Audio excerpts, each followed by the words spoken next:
Hello guys, good morning. দেখো আমি কালকে অক্ষয় তৃতীয়াতে বেশি দামি নিতে পারিনি, বা নিয়েছি একটা জিনিস নিয়েছি, তো তোমাদের কাছে শেয়ার করলাম।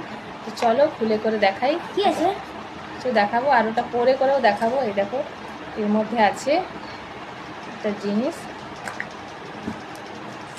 এই দেখো, এই চাঁদির কড়া আমি নিয়েছি আমার ছেলের জন্য। ব্রেসলেটও দেখেছিলাম, তো ওটা ওর পছন্দ আসলো না, এটা বেশি পছন্দ আসলো।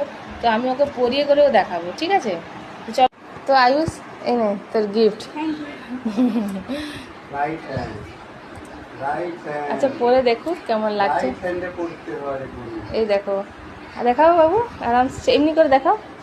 দেখো ওর হাতে ভালো লাগছে। ব্রেসলেটটাও দেখেছিলাম, তো আমার মনে হলো যে ব্রেসলেটের থেকে এইটাই বেশি ভালো লাগছে, তো এই জন্য। তো দেখো এর এই কড়াটা কেমন লাগছে কমেন্ট করে জানো। এটা আমরা অক্ষয় তৃতীয়াতে নিলাম, আমাকে খুব পছন্দ লাগছে। এর ওয়েট আছে 23 গ্রাম। ভালো লাগছে? খুশি? হ্যাপি? স্কুলে পড়তে দিবে না যে? ঠিক আছে, স্কুলে পরে যাবি না?